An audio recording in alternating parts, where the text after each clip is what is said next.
Di ba maalala ninyo, meron tayo impormasyon galing sa ating talaba dyan sa Senado. Ano yung impormasyon na yun? Kinakausap si Chis Escudero na wag dyan si Marcoleta ang nasa Blue Ribbon. Kasi delegates kami dyan.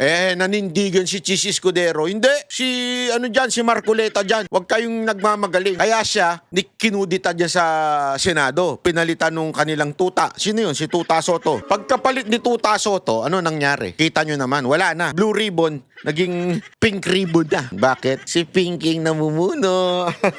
O, di ba? Tama, mali. Tapos, ngayon, bumalik na, syempre, doon sa mga bayani, yung Hero 13, no? Yung Brave 13. Ano naman ang ginagawa ngayon? Dinadali, ladies and gentlemen. Dinadali po yung sila. Inuubos sila. Lahat sila kakasuhan. Sino lang hindi makasuhan doon? Mukhang si Pia Cayetano lang, ha? Kasi wala siguro sila mahana. Pero malay mo, alam mo naman sila, magaling magukay, parang si Torre. Lahat halos may kaso na eh. Sino pa ba wala? Si Aimee. Makakasuhan kaya ng kapatid ng presidente? Ewan ko lang, ha?